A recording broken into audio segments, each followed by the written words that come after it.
Ketika IBC, Indonesia Battery Company, anak usaha berbagai sinergi BUMN, akan membeli perusahaan mobil listrik Jerman, Street Scooter, seharga 170 juta dolar, pikiran manusia normal yang punya hati NKRI garis lucu langsung mikir keras. Ini ada apa? Apa urgensinya? Apa benefitnya buat rakyat? Banyak sudut pandang melihat hal ini sebagai sebuah kejanggalan. Namun dipastikan lebih banyak yang tidak paham what's going on. Apa udang di balik batunya? Murni bisnis atau pesanan atau ada agenda pribadi atau memang buat NKRI? Bagaimana mengukurnya? Sebagaimana sejak awal di dalam video narasi Bosman yang membahas cara cerdas bernegara, maka kita diharapkan memahami how the world work dan who run the world. Bagaimana dunia ini berjalan atau bekerja dan siapa pengendali dunia. Dunia berjalan saat ini kalau dirangkum adalah menjadi dunia kapitalis alias yang punya kapital yang menjalankan dunia ini. Kaum kapitalis elitis ini ada di top 1% piramida kekuasaan dengan negara atau sebuah pemerintahan menjadi salah satu toolsnya mereka. Selain mendominasi produk dan mereka mendominasi sistem ekonomi. Kita lebih dalam lagi pembahasannya sekarang. Di dalam wilayah Indonesia, kita harus memahami how Indonesia work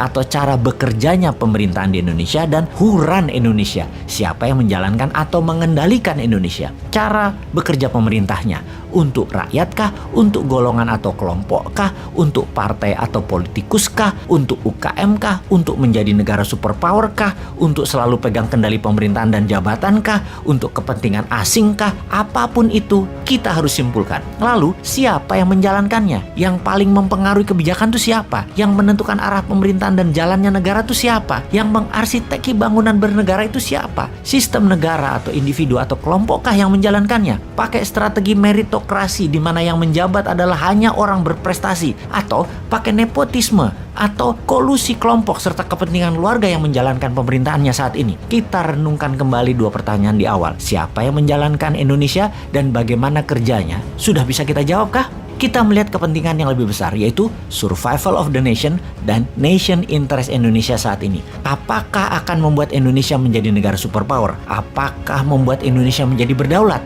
Indonesia daulat pangan artinya Indonesia swadaya pangan tidak impor. Daulat energi artinya Indonesia swadaya sumber energi dan tidak impor. Indonesia daulat maritim artinya wilayah laut Indonesia dikuasai penuh kemanfaatannya untuk Indonesia, baik jalur maritimnya yang dipakai asing dipajaki dan laut 100% oleh Indonesia untuk Indonesia 100% hasilnya. Indonesia berdaulat keuangan alias memiliki cukup dana untuk membangun negara tanpa pinjaman. Indonesia daulat kesehatan, Indonesia swadaya sumber kesehatan dan pengobatan. Indonesia berdaulat teknologi, berdaulat pertahanan dan keamanan. Sudah mencapaikah itu semua kedaulatan itu? Apakah selama ini kedaulatan semua sudah tercapai atau semuanya masih ada unsur asing, masih ada unsur import, dan masih ada unsur hutang? Apa kerja kalian 7 tahun ini sih? Apa kerja kalian 20 tahun terakhir ini sih? Mengapa masih hutang? Mengapa masih import? Mengapa sumber daya alam masih dikeduk pakai asing? Lalu kalian minta 20 tahun ke depan masih calon-calon yang ada adalah yang dari kelompok kalian. Semua kandidat rasanya belum mewakili Indonesia berdaulat. Indonesia menang, Indonesia superpower, Indonesia global player. Belum.